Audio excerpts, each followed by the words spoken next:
যে রাষ্ট্রপতি শাসিত সরকারে রাষ্ট্রপতিকে বা রাষ্ট্রপতি যারা ইলেকশন করে তাদেরকে নিজস্ব গুণ এবং দলের প্রতি এই দুইয়ের সমন্বয়ে তাদেরকে ইলেকশন করতে হয়। তাদেরকে 300 আসনে এমপি ইলেকশনে এমপিদের বা তাদের এমপি সমতুল্য নেতাদের উপর নির্ভর করতে হয় না, শুধু ওয়ার্ক করে, কিন্তু প্রত্যেক সাংসদ এরিয়ায় নির্ভর করতে হয় না। তার মানে আপনি বলতে চাচ্ছেন যে রাষ্ট্রপতি শাসিত হলে মানে দেশের দুর্নীতি এক দুজনে করে, আর যদি প্রধানমন্ত্রী শাসিত হয় তাহলে 300 এমপি দুর্নীতি। আমি আপনার সাথে একমত এবং দ্বিমত পোষণ করছি। একমত হলো যে আর্থসামাজিক কারণে আমরা এখনো পিছিয়ে, যদিও বলা হয় উন্নতির জোয়ার হয়ে যাচ্ছে, কিন্তু আপনারা জানেন যে এখনো প্রায় 70 লাখ মানুষ এদেশে দারিদ্র্য সীমার নিচে আছে। তো সেই ক্ষেত্রে রাষ্ট্রপতি হলে একজন দুর্নীতি করে, আমি কিন্তু সে কথা বলিনি। কে দুর্নীতি করে, যে করে তাকে সুনির্দিষ্টভাবে চিহ্নিত রাখা পর্যন্ত আমি কোনো এমপি মন্ত্রী অথবা রাষ্ট্রপতি দুর্নীতিবাজ বলতে পারবো না। আমি এই দেশের নাগরিক, আমি দায়িত্বশীল মানুষ, আমি এই দেশের মানুষকে ভালোবাসি, এই দেশের নেতাদেরকে ভালোবাসি, এই দেশের কল্যাণকে ভালোবাসি, এই জন্য কল্যাণ প্রচেষ্টা আমি রত আছি। কিন্তু আমাদের ডাটা ভিত্তিক যদি বলতে হয় যে রাষ্ট্রপতি ব্যবস্থায় যেহেতু রাষ্ট্রপতিকে তার একটি দলের মাধ্যমে মোস্টলি মানে প্রধানত তার একাডেমিতে ইলেকশন করতে হয় দলের সহায়তায়, সেই জন্য দলের পরবর্তীতে সে রাষ্ট্রপতি হয়ে দলের ভালো লোকদেরকে নির্বাচন দিতে পারে। আর যদি তাকে একসাথে করতে হয় প্রধানমন্ত্রীকে, তাহলে অবশ্যই লাঠি এবং কালো টাকা এবং দুষ্কর্ম করতে পারে। আর্থসামাজিক কারণে প্রধানমন্ত্রী তার সংসদীয় দলের নেতাবৃন্দকে ভালোর দিকেও তাকাতে হয়, অনেক ক্ষেত্রে সেই দিক খারাপের দিকেও তাকাতে হয়। তাহলে আপনারা প্রশ্ন করতে হয় কি তারা খারাপের দিকে তারা না, ভালো খারাপের সংমিশ্রণে যতটা তারা করতে পারে ভালোই করে, কিন্তু তারপরেও বহু খারাপ লোক যেটা প্রয়োজনে এসে যায়, সেটা আপনারা এদেশের কম আপনারা দেখেননি। এদেশে এমন ঘটনা আছে আপনারা জানেন, গাইবান্ধায়, আমি নাম যদি উল্লেখ নাও করি, যেহেতু সাংবাদিকদের এবং আইনজীবীদেরকে বিজ্ঞ বলা হয়, আপনারা সমস্ত ঘটনা অধিকতর জানেন। এই সেদিন গাইবান্ধায় জনৈক এমপি মাতাল অবস্থায় গুলি করে অ্যাক্সেলের পায়ে গুলি দিয়েছিল। এটা রাষ্ট্রপতি শাসিত ব্যবস্থা হইলে রাষ্ট্রপতি এই জাতীয় লোকের নমিনেশন দিত না, হয়তো তৎকালীন ওই দলের প্রধানের বাধ্য হয়েছে যে এই এলাকায় এরই টাকা বেশি, এরই বেশি বেশি মানুষ এর সাথে বেশি থাকে। যে আর একটা প্রশ্ন, যে ভূমি কমিশন আইন আপনারা চাচ্ছেন, জি, তো আমরা সাধারণ মানুষ যদি একটা দোকান থেকে একটা জিনিস কিনি, একজনের কাছ থেকে কিনি এবং একটা মেমো, কিন্তু ভূমি কমিশন আইন আপনারা কেন চাচ্ছেন? এবং ওই ক্ষেত্রে দেখা যায় ভূমি মন্ত্রণালয় একটা, রেজিস্ট্রি কিন্তু আইন মন্ত্রণালয়ের আন্ডারে এবং সেটেলমেন্ট অন্য জায়গায়। তো আমি একটা জমি কিনবো, সেই ক্ষেত্রে আমার 3 জায়গায় দৌড়াইতে হয় এবং 3 জায়গায় কিন্তু হয়রানি হতে হয়। এইটা কি আপনার মতামতে কি একটা মন্ত্রণালয়ের আন্ডারে হওয়া উচিত কিনা? অ্যাকচুয়ালি ভূমি ব্যবস্থার প্রথম ধাপে নাম রেকর্ড করা, আরেকটি ধাপ আছে সরকারি জমি নিয়ন্ত্রণ করা ও লিজ দেওয়া, আরেকটা কাজ আছে সরকারি জমি সরকার নিজস্ব প্রয়োজনে ব্যবহার করা। মেইন সমস্যা হলো ভূমি রেকর্ডিং এর সময় খুব বেশি ছোট ছোট দুর্নীতি আছে, আর বড় স্টেকে বড় জমির ক্ষেত্রে খারাপ কাগজেও এদেশে অনেক উপমা আছে যে নাম রেজিস্ট্রেশন অনেক বড় দুর্নীতিও হয়, এবং সেইগুলি পরবর্তীতে কোর্টে চ্যালেঞ্জ হয়ে অনেক ক্ষেত্রে বড় বড় ফাইন্ডিংসও আসে যে এটা এইভাবে নানাভাবে এটা অন্যায়ভাবে করেছে, সেগুলো বাতিল করা হয়। তো ভূমি রেজিস্ট্রেশনে আমরা ভূমি সংস্কার একটা ভূমি কমিশন চেয়েছি।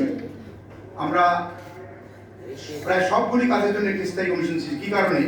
যে কিছুতেই বাঙালি জাতি এখন বাংলাদেশের লোকরা অন্যায় ও দুর্নীতি থেকে, হয়তো রাজনৈতিক কারণে এটা হয়েছে, বিগত দীর্ঘদিনের রাজনৈতিক পারস্পরিক সাংঘর্ষমুখী অবস্থা যে কর দলগুলো এখান থেকে এগুলো সৃষ্টি হয়েছে, কিছুতেই তারা সুপথে ফিরে আসতেছে না।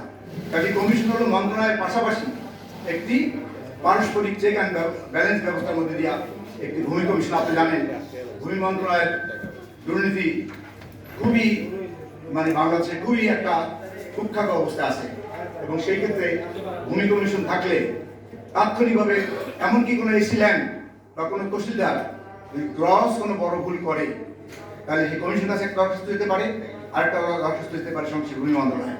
ভূমি মন্ত্রণালয় অনেক ক্ষেত্রে সেম সার্ভিসের লোক হয়, তারা দুর্নীতি ছাড়াও একটা সহজাত স্বাভাবিক দুর্বলতার জন্য কেউ কেউ হয়তো যথাযথ অ্যাকশন করে না।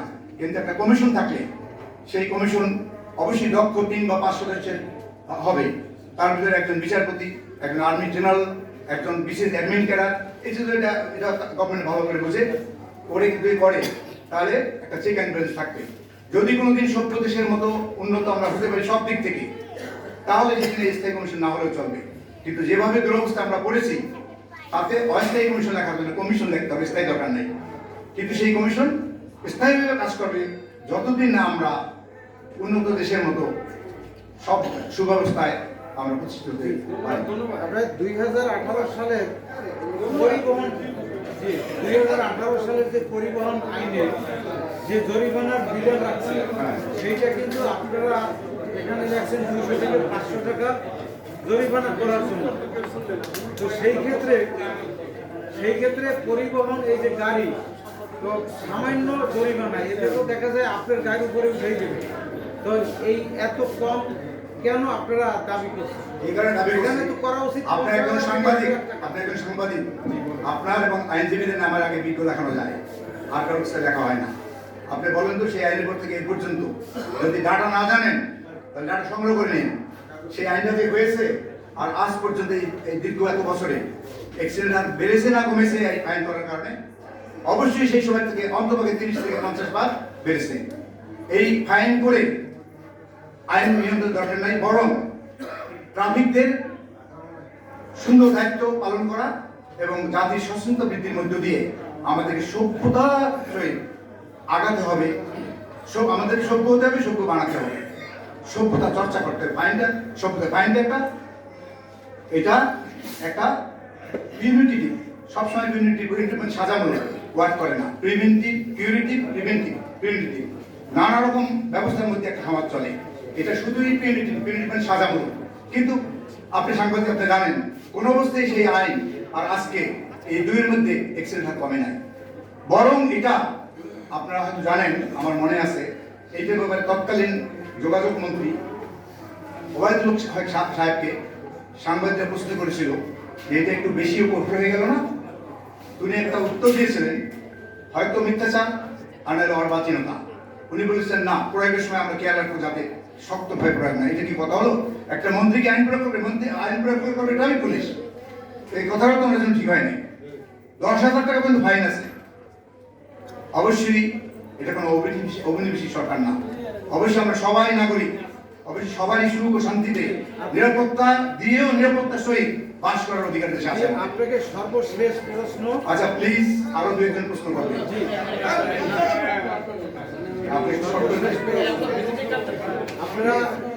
আপনারা দাবি করছেন এখানে 32টা। তো আপনি জানেন যে আমাদের দেশে অসৎ লোকের সংখ্যা বেশি। 32টা দাবি পূরণ করতে এই সরকার বা যে কোনো সরকার আসতে তো 32 বছর লাগবে। তো সেই ক্ষেত্রে একটু দেখা যায়। আপনাকে অনেক ধন্যবাদ। যখন ভালো শুরু হয় তখন 3টা ভালো করলে 6টা অটো অর্জিত হয়, আর খারাপ ঠিক অনুরূপ। 32টা দাবি না, এই 2-4-5টা দাবি, এই 2-4-5টা দাবি যদি আমরা পূরণ করতে পারি আমরা জাতি, বাকিগুলো দেখবেন রেল লাইন ট্র্যাকের বাইরে পড়েছিল। ট্রাকে যদি উঠানো যায় আর ড্রাইভার যদি থাকে তো অটো চলে যাবে। এর সব দাবি একবারে আমাদের পূরণ করবে। আমরা এর কিছু অংশ পূরণ করলে জাতির যে নৈতিকতাবিহীন যাত্রা, এই যে ভোট চুরি, এই যে মারামারি, এই যে গণ হত্যা, এই যে ব্যাপক হারে রাজনৈতিক ও সরকারি ঘুষ, এই যে বিদেশি নীতিতে মাথা নত করা, এই সমস্ত কিছু শুধু আপনি একটু ট্র্যাক উঠিয়ে দেন। আপনারা শুধু সমাজ, বাংলাদেশের নাগরিকবৃন্দ ও রাজনৈতিক নেতাবৃন্দ দেশটাকে একটু সত্য, শান্তি, উন্নয়ন, নিরাপত্তার রেল লাইনে উঠিয়ে দেন, দেখেন দেশ কোথায় চলে যায়। ইনশাআল্লাহ এই দেশ একদিন শান্তি ও মুক্তির বিশ্বের মডেলে পরিণত হবে।